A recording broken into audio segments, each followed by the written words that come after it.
Programa O D da Questão. Um oferecimento.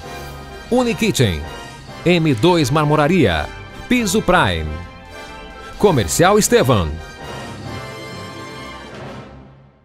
Eu sei que vou te amar, por toda a minha vida eu vou te amar, por toda a eternidade eu vou te amar, para sempre eu vou te amar. Eita, nós!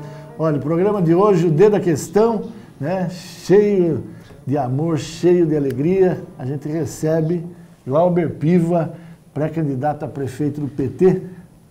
O Glauber vai contar um pouco as estratégias dele para ser eleito prefeito de Sorocaba e, claro, vamos refletir sobre esse momento onde a presidente do partido dele está afastada, temos um presidente interino.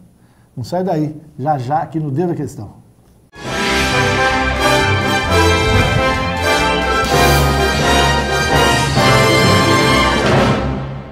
Glauber, seja bem-vindo. Obrigado. Uma alegria recebê-lo aqui no D da Questão, agora já com o título de cidadão sorocabano. Sacramentado. É importante isso? Obrigado, Deda. Bom estar aqui com vocês. É uma honra, né? É uma alegria muito grande estar aqui. Você é de Poços de Caldas ou a vida inteira em Votorantim? Na verdade, eu nasci em Poços de Caldas, meu pai é pastor presbiteriano, então nós, muito pequeno, a gente foi morar... Na verdade, eu nem morei em Poços de Caldas, eu nasci em Poços de Caldas, mas morava em Campestre, uma cidade a meia hora de Poços, sem hospital na época. Aí a gente morou em Limeira, em Mojimirim, em São Paulo, e eu com 7 anos eu vim morar em Sorocaba. Depois eu morei em Votorantim um tempo, mas a minha vida sempre foi Votorantim e Sorocaba. Depois fui fazer faculdade em São Paulo, voltei, aí eu trabalhava em rádio, Votorantim, Sorocaba, sempre um pouco nessas duas cidades. E aí você ganha, né, fica conhecido de bastante gente naquele momento em que a Prefeitura de Votorantim resolve investir em cultura, e você é secretário da Cultura e as coisas começam a acontecer.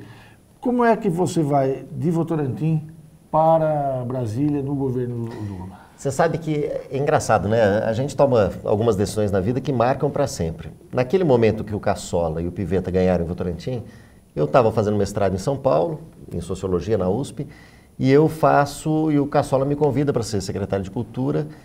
E, na verdade, quem milita, quem atua com política, e sempre foi a minha vida inteira, eu sempre, desde muito moleque, tive a preocupação de estudar, de ler sobre políticas públicas. Eu volto para Votorantim e assumo a secretaria. Isso nunca mais me abandonou, né? E foi uma experiência incrível, porque trabalhei com uma equipe grande, interessante. Tinha o Wellington, tinha o Boca e tal, tinha muita gente. E aí a gente teve uma experiência muito legal. Na verdade, foi criado em 2001 um Fórum Petista de Dirigentes Municipais de Cultura, para troca de experiências e tal, e o PT sempre foi o partido mais ligado ao meio cultural e que mais formulou políticas públicas de cultura. E por conta das experiências aqui de Votorantim, eu fui chamado para coordenar o programa de governo, do governo do Estado naquele momento. A evolução aí foi normal, e aí depois, em 2004, final de 2003, eu me torno secretário nacional de cultura, e por isso que em 2004, em meados de 2004, eu saio de Votorantim para assumir a Secretaria Nacional de Cultura e fazer a relação com o Gilberto Gil, os municípios, os governos do Estado. Então foi uma experiência incrível. Fui secretário nacional de cultura do final de 2003 ao começo de 2008. Em 2008 eu fui morar na Espanha, fui fazer uma pós-graduação na Espanha. Ficou 5 anos? 4 anos e meio, né? E isso no governo? Isso fazendo essa relação entre as administrações municipais, o PT e o governo. Governo federal. Secretário de Cultura do partido. Do partido, né? E o ministro era o Gilberto Gil. Aí, em 2008, eu vou fazer um mestrado em Administração e Políticas Públicas na Espanha, em Madrid. Moro um tempo lá. Quando eu volto, já mais ligado à área de cinema, de audiovisual e tal, eu vou ser diretor da Ancine. E aí eu fico 4 anos, por um mandato, na diretoria da Agência Nacional de Cinema. Nesse meio tempo, casei, 2 filhos e volto para Sorocaba, né? E aí tem uma coisa que para mim é muito clara, assim, né? Tem uma imagem para mim, e eu falo isso, né, na entrega do título de cidadão sorocabano, que sempre, eu estudava na USP, vinha para casa, sempre que na Castelinho, quando a Castelinho dá no quilômetro 3 ali, que se enxerga a cidade, e na época mais visível ainda, a bandeira do Brasil em cima da prefeitura e a cidade, aquilo para mim sempre foi a marca mais emocionante para mim, emocionante mesmo, assim. Eu me lembro um dia... Encontrar com o seu lugar. De voltar para casa. Meu sonho feliz de cidade. Então, eu nunca tive dúvidas de que, apesar da história, da ligação, do afeto, das relações todas que eu tenho com o Votorantim, eu nunca tive dúvidas de que Sorocaba era o meu lugar. Né? Então, na hora que eu encerro o mandato na Ancine, a época já convidado para ter mais um mandato na Ancine, na diretoria da Ancine, eu falei, na época, a ministra Marta, eu falei, Marta, muito obrigado, mas eu acho que outras pessoas podem contribuir, mas eu vou voltar para casa. Está na hora de voltar com os meus filhos, minha companheira e tal, para o meu lugar. E aí a gente volta para cá. Quando você volta, né, num dado momento, o sentimento era o seguinte, ele falou, olha, o PT ele é formado por várias frentes, grupos, seja lá que nome que se dê, dentro do próprio partido. Você fazia parte de uma frente, né, que era ligado ao então ministro todo-poderoso, que era o Zé Dirceu, e aí você veio para Sorocaba e falou, vai lá organizar o partido sempre teve com os sindicalistas, está na hora de mudar o perfil. Qual que é a realidade disso? Fiquei muito bravo com você, porque você nunca ligou para mim para saber se era verdade ou não era. A primeira vez que você me pergunta dessa maneira, já faz uns 2, 3 anos que você me fala sobre isso, que você fala no ar sobre isso. O PT é da história do PT, sempre teve muitas correntes internas e tal, e quando a gente olha para o partido, aqui nos bastidores, a gente conversava um pouquinho sobre os outros partidos, a gente vê a fragmentação que todos os partidos têm, e isso dialoga muito com algo que eu acho que, às vezes, a gente conversa em outras entrevistas, sobre a falência dos partidos políticos hoje no Brasil. Mas o PT sempre teve muitas correntes internas, é verdade, e eu, na verdade, quando eu saio de Votorantim, quando eu saio da região, eu não tenho nenhuma relação com corrente, porque todo o PT aqui da região foi sempre liderado pelo Hamilton e pela Yara. Né? Não era uma corrente A ou B e tal. Quando eu vou para a direção nacional, aí é que eu entendo um pouco melhor, e isso é interessante, porque eu saio daqui para a direção nacional sem conhecer muito bem por dentro. E aí que eu vou perceber melhor como se organiza isso, em que as pessoas que eu sempre votei estavam sempre ligadas a um determinado campo.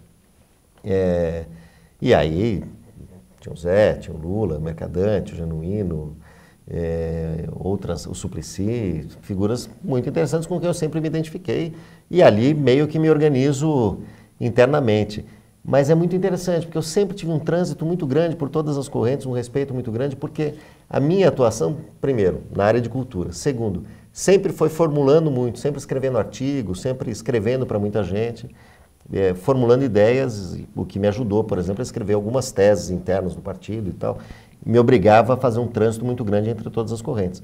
Talvez por isso, quando o PT municipal decide que eu sou candidato a prefeito, essa escolha foi unânime de todas as correntes internas. Mas essa coisa que eu estava falando, que deixou você bravo, que eu pergunto, existiu ou não? Você veio... Não. Eu voltei para casa por uma questão absolutamente pessoal. Né? Não tem... Absolutamente pessoal. Ninguém falou, vai lá mudar essa história. Teria sido talvez mais fácil a minha vida se alguém tivesse dito isso. Foi uma decisão familiar. A gente falou, olha, não estou feliz, não estou contente, não é isso, eu quero fazer outra coisa da vida, quero trabalhar de outra maneira, minha companheira também, hoje a Érica, trabalha na SOS Mata Atlântica, onde ela já tinha trabalhado antes da gente ir para o Rio, e a gente toma uma decisão familiar de voltar para casa. Agora, obviamente, eu sou um militante político, né? Eu não concebo a vida, e o Brecht sempre me orientou, né? Então, a gente tem que ter uma atuação política sempre. Eu volto para cá, eu já tinha transferido meu título para Sorocaba há muito tempo, antes de mudar para cá. Você está aqui há 2 anos... 3 anos. 3 anos de volta. O que você faz nesses 3 anos? Qual que é a sua atividade diária? Onde que você ganha o dinheiro? Eu tenho uma empresa de consultoria na área de comunicação, na área de cultura, de políticas públicas, cinema e comunicação. Eu trabalho no Brasil, trabalho no exterior, tenho atuado muito com consultoria na área de comunicação. No Equador, para governos municipais, para empresas, bastante voltado para a área de web, de tecnologia, inteligência digital, estratégias de comunicação política, que é algo com que eu trabalho, e principalmente formulação de políticas públicas de cultura, que essa é toda a minha formação, inclusive o mestrado nessa área. Então. Por que você quer ser o candidato a prefeito num momento como esse?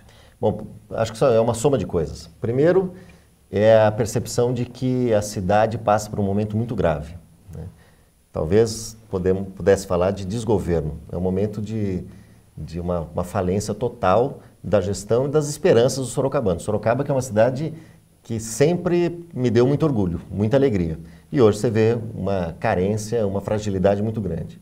Segundo, é que eu não poderia me furtar no momento em que eu sou convidado e estudei para isso, trabalhei para isso e me sinto bastante preparado para isso. A terceira coisa é que é um sonho pessoal. Eu entendo que eu tenho capacidade, tenho formação para ser prefeito de Sorocaba e fazer Sorocaba dar um salto de qualidade de vida, se reorganizar, se replanejar com mais competência, com mais transparência. Eu tenho certeza, tenho muita convicção de que eu posso fazer isso junto com outras pessoas, bem assessorado, porque assessoria também é uma qualidade que é muito importante, saber montar uma boa assessoria. Quando você não monta uma boa assessoria, a população que vai sofrer vai ver, pô, cadê o governo, cadê o prefeito, cadê o secretário?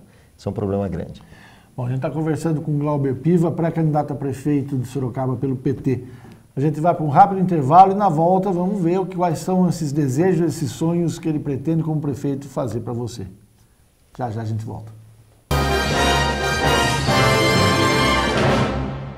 A Unikitchen está localizada na cidade de Sorocaba e rapidamente conquistou o mercado atendendo consumidores exigentes que buscam muito mais que diferenciais de beleza e tecnologia. Perfeitamente adaptada às tendências globais e necessidades do nosso tempo, a empresa busca as mais variadas soluções para o seu dia a dia. Os eletrodomésticos, metais e louças comercializados e a consultoria prestada são referência no interior do estado de São Paulo, sinônimo de qualidade, exclusividade e respeito ao meio ambiente.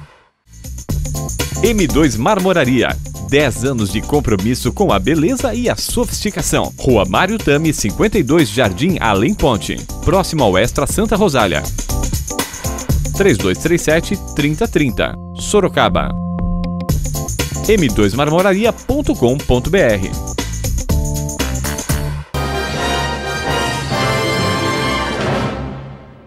Estamos de volta com o Dedo da Questão. Hoje conversando com o pré-candidato a prefeito de Sorocaba, Glauber Piva. Quais são as diretrizes de um futuro governo seu? Sorocaba hoje tem problemas graves e alguns que são muito evidentes. Saúde, por exemplo, a própria prefeitura reconhece que tem uma falência, que é uma percepção de falência total da saúde. Educação e mobilidade. Se a gente pegar essas três questões, por exemplo, a gente percebe que é possível requalificar a vida na cidade. Primeira questão. Sorocaba hoje tem 8 sabe-tudos fechados. São equipamentos enormes nos bairros. A gente pode pegar bairro a bairro. Tomei esse cuidado de ver bairro a bairro qual é a situação. A prefeitura não trata de maneira clara sobre esses fechamentos, mas tem 8 sabe-tudos fechados. Nós tivemos fechamento de posto de saúde, mudança de horário de atendimento, mudança de tipo de serviço de ortopedia no PH da Zona Leste para Santa Casa, intervenção na Santa Casa, numa área em que a Prefeitura de Sorocaba não teria o direito de não saber administrar. Há quantos anos, Deda? É a mesma turma que administra a saúde de Sorocaba. Sorocaba que é conhecida nacionalmente por viver nas mãos uma lógica de um grupo, eu não quero usar aqui a palavra máfia porque pode ser muito mal interpretada, então não vou usá-la. Mas é o mesmo grupo que administra sempre, com uma lógica sempre pró-lucro e nunca pró-serviço público. E esse é um problema muito grave, né? Vamos lembrar, o Panunzio, o Lipe foi secretário de saúde do Amari, depois ele foi prefeito 8 anos, depois indicou o sucessor para a saúde com o Panunzio. No mínimo 20 anos. Que é literalmente as mesmas pessoas ali, o mesmo grupo, e a saúde não anda. E na hora que vai mal, fala que a culpa é do governo federal. Então, essa é uma outra questão muito clara que tem que ser enfrentada. E a terceira coisa é o tema da mobilidade, né? O BRT está para sair, vai, não vai, uma soma de promessas que talvez você possa dizer mais claramente o que está para acontecer. Mas há um valor contratual de 2 bilhões e 400 milhões de reais, uma dívida de 20 anos que vai subindo com juros num país em que o endividamento é sempre complicado, a prefeitura vai ficar endividada por muito tempo, para uma solução que muita gente tem dúvida. Somando essas três coisas, eu observo 2 eixos principais. Saúde, mobilidade e educação. Nós estamos falando de 2 coisas que explicitam esses problemas. Primeiro, uma prefeitura que não tem nenhuma capacidade de planejamento e execução. Segundo, a falta de transparência. É uma prefeitura na qual você olha e você não consegue confiar. Não é à toa que teve a primeira greve dos servidores públicos municipais em quantos anos? 360 anos. A primeira greve, por falta de confiança, por falta de credibilidade. Foi uma greve rápida, foi uma greve com problemas, mas falta de habilidade política. E aí, mas esse é o nome, a transparência? Porque a prefeitura ela acaba de ganhar do Ministério Público Federal a cidade mais transparente dos seus dados. Quer dizer, é a transparência mesmo a palavra?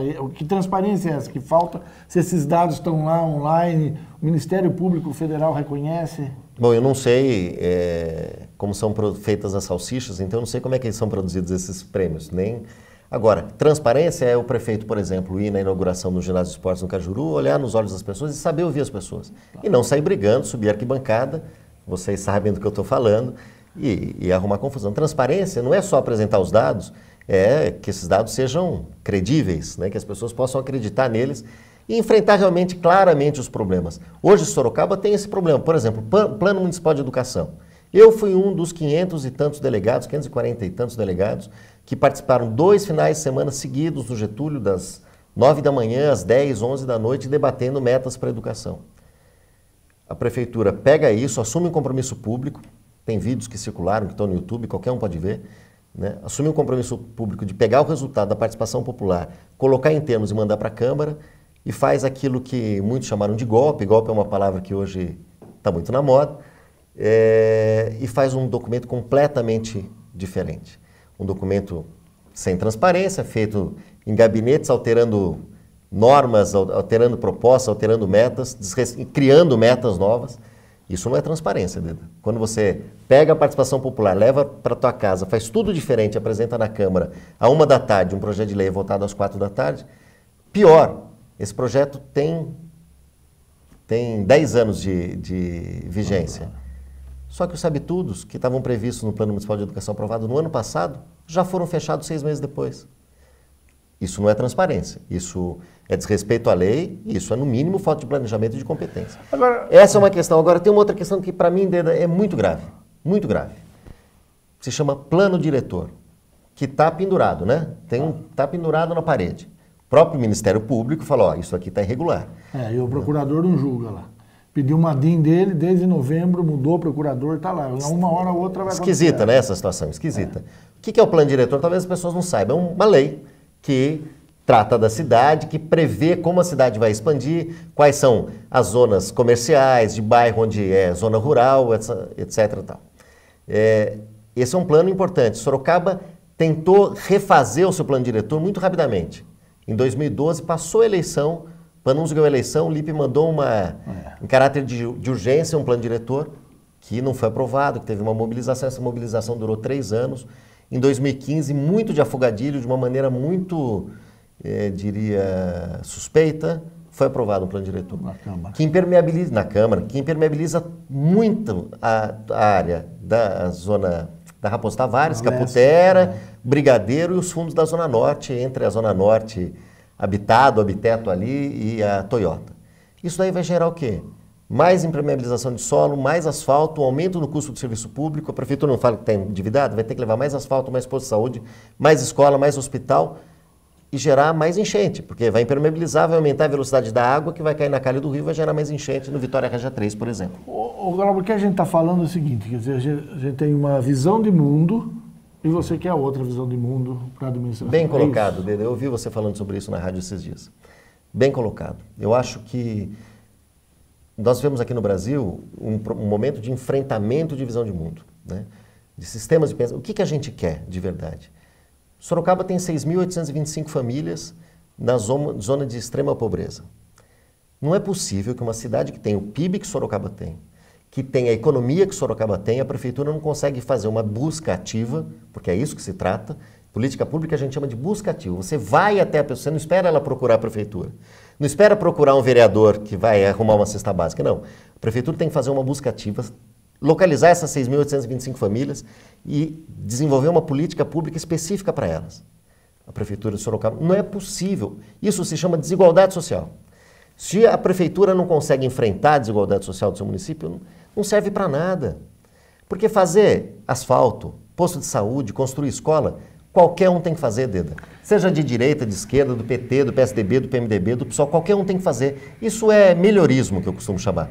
Não é de melhorismo. Quando você fala de visão de mundo, a gente está discutindo Qual é a hegemonia? Você vai fazer uma administração pública para empresário, para a economia. É isso que eu queria entender. É isso que eu queria entender. Quer dizer, hoje a gente tem essa visão de mundo. Você entrando, a gente terá outra visão de mundo. Como é que você vai fazer essa mudança? O que tem na sua cabeça? O que você imagina? Quer dizer, muda IPTU, quem tem uma faixa de renda maior vai pagar mais, isso tem uma legislação federal, como se adapta na municipal, o BRT com você sai, você não coloca BRT. Como é que vai estar o BRT em 1º de janeiro, Deda? Você que é o cara mais bem informado da prefeitura.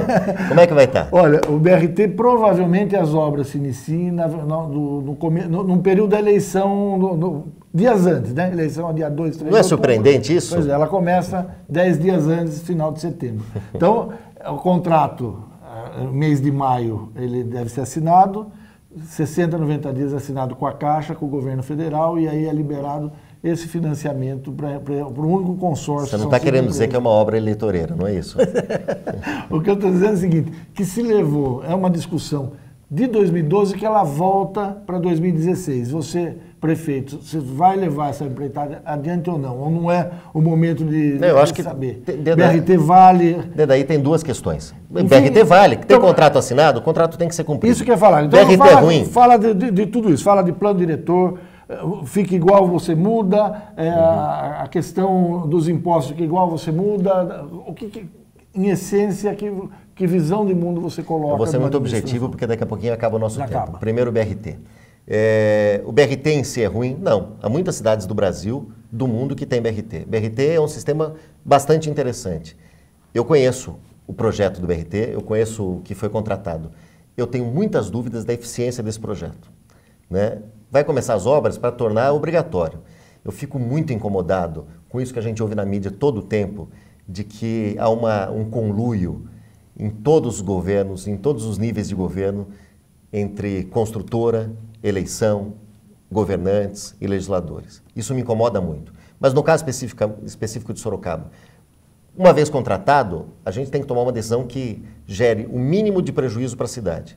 O BRT é interessante? É interessante, mas hoje o sistema de mobilidade na cidade ele não é adequado, na minha opinião. Sorocaba poderia ter optado pelo VLT, poderia ter feito uma mudança na malha viária, que não fosse só para privilegiar asfalto, pneu e gasolina. Então, é preciso ver. Eu tenho dúvidas se vai começar a obra. Mas já começada a obra, endividado, contrato assinado, o prefeito não pode chegar lá, rasgar contrato e falar, eu vou assumir 2 bilhões, mas não vou fazer a obra. Tem que fazer isso. Mas é preciso fazer um sistema de transporte mais interessante. Você fala em educação. A gente precisa discutir a educação de Sorocaba com mais vaga e melhor educação. Mas continua ainda dividido. A prefeitura administra uma parte, o Estado outra, ou a prefeitura vai administrar tudo? Não, a municipalização total, hoje, ela não é inteligente a não ser que haja um outro pacto federativo com o Ministério da Educação, que hoje não tem ministro, na verdade, o Ministério da Educação, a Secretaria de Estado e a Secretaria Municipal. Tem um problema, tem um pacto federativo que Sorocaba tem que enfrentar. Agora, isso não exime a Prefeitura da responsabilidade de fazer uma educação melhor, de ter, por exemplo, merenda na creche. Qual educação? Não é só se tem escola. Nós temos que discutir, visão de mundo é isso, é discutir com as pessoas que educação que se quer. E isso é que tem que ser enfrentado. Agora, visão de mundo é isso, Deda. A gente também tem que parar com essa história do governante, de quem aspira à prefeitura, ficar dividindo a cidade entre Santa Rosália e Zona Norte. Né? Tem um setor da cidade, e eu leio jornais, ouço as rádios aqui da cidade, e há uma certa parte da imprensa de Sorocaba, uma certa parte da classe política que enxerga Sorocaba só entre Santa Rosália e Campolim, Vila Carvalho e Árvore Grande. Acha que no máximo a cidade chega na Vila Angélica. Esquece de entender, ou não consegue entender, que Sorocaba hoje vai do Abiteto a Brigadeiro, vai da Unip ao UFSCar. A cidade é grande, é preciso considerar isso e tratar isso de maneira igual. Não dá para ficar apostando na divisão da cidade. Tem setores da cidade, Deda, que apostam na divisão. Eu não vou apostar na divisão, Deda. Não conte comigo para aprofundar essa divisão que existe no país, essa divisão que existe em Sorocaba. Mas Não apostar na divisão é, portanto, combater a desigualdade. Essa é uma disputa de visão de mundo da qual eu quero entrar e não abro mão. O quanto que essa situação nacional influencia na sua campanha local? Para mim serve de motivação, né? É um momento muito difícil da vida política brasileira, muito difícil da vida política nacional. Obviamente que os partidos políticos estão sob suspeita. Você não fica motivado a mostrar que você é diferente disso? Não, eu fico motivado a fazer esse debate de visão de mundo que você fala. Eu fico motivado a mostrar que é possível fazer diferente uma série de coisas, tanto a execução da política, quanto uma própria campanha eleitoral, né? Eu digo isso muito claramente, eu já disse na entrevista nas rádios da cidade, comigo não vai ter caixa 2, não vai ter dinheiro de empreiteira, não é isso, vai ter que ser no financiamento coletivo, sola de sapato, olho no olho, muita rede social, é disso que a gente vai fazer. Um recomeço do PT. É um recomeço da vida política brasileira. Não dá, Deda, há uma falência das instituições políticas. Veja, Data Popular, te recomendo esse do Renato Meirelles, que é um instituto muito interessante. O Renato Meirelles é um bom amigo, que faz um trabalho muito interessante, que vai pesquisar o que a população está entendendo dessa crise toda. Sabe o que a população fala? É uma crise das elites, é uma disputa entre PT e PSDB pelo governo. Ela não consegue entender essa lógica, as intrigas dos bastidores, porque isso não é claro. É preciso mostrar para as pessoas tudo o que está acontecendo. O que está acontecendo em Sorocaba? Sorocaba, dos últimos 4 prefeitos, 2 estão com seus direitos políticos cassados. Um deles já julgado definitivamente, perdeu, era vereador, que era o Paulo Mendes, e o Lipe, que também perdeu agora em 2 processos. 2 em 4, isso é grave. Um terceiro que tem uma série de processos, isso é grave. O quarto está sem popularidade, está sem condição de continuar governando, que é o atual prefeito. Ou seja, nós temos uma falência muito grande da política, não é em Brasília, é aqui em Sorocaba. É por isso a motivação, porque é possível fazer diferente, é possível fazer mais, mas essa é a transparência. Olho no olho das pessoas, Deda, olhar e falar, Deda, não dá. Deda, dá, mas dá por aqui. Vamos fazer. Tem que fazer orçamento participativo, planejamento participativo? Tem, mas nós temos que fazer muito mais. Nós temos que fazer uma administração que seja na rua, que seja com as pessoas, mas que seja, sobretudo, eficiente. Desenvolvimento econômico, geração de emprego, melhor educação. Esquecer esse plano diretor que foi feito, isso tem que ser revogado. Eu não sei a quem interessou, quais são os interesses, mas tem que refazer isso tudo e fazer uma cidade moderna, contemporânea, digital, inteligente, muita tecnologia, porque assim a gente pode aproximar as pessoas, usar essas ferramentas a nosso favor para diminuir a desigualdade e não para aprofundar, como já é feito em Sorocaba. Bom, esse é Glauber Piva, no Dia da Questão de hoje. Glauber, sucesso para você, tá bom? Bom, a gente vai para um rápido intervalo e volto rapidinho para o café, tá bom? Sai daí. Especializada em revestimentos de alto padrão, a Piso Prime oferece os mais variados produtos nacionais e internacionais, além de serviços diferenciados.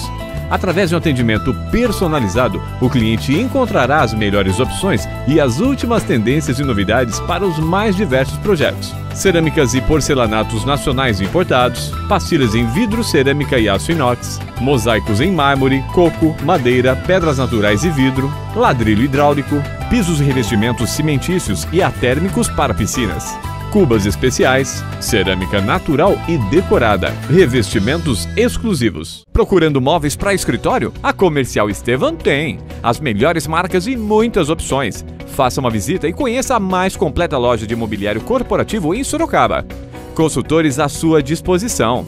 Acesse o nosso site comercialestevam.com.br ou solicite uma visita. Avenida Doutor Afonso Vergueiro, número 2131. Telefone 3418 9011. Comercial Estevam, mobiliário corporativo, grandes marcas e os melhores preços.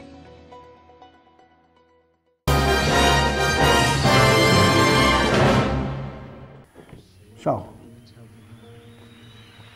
Mais café, os meus amigos militantes do PT, Zé Boca, a Nalva, a Marisa, o Isídio, o Carlos Leite, o Melado lá junto com o Carlos Leite, o França, Fabiana Carameza, a Yara, Ismael, com todos vocês, esse café gostoso. Osmar, estava esquecendo aqui, querido amigo Osmar. Bom, com todos vocês, esse café de hoje, nesse programa que a gente apresentou, né, o pré-candidato a prefeito do PT. Tchau. Programa O D da Questão. Um oferecimento. Unikitchen. M2 Marmoraria. Piso Prime. Comercial Estevam.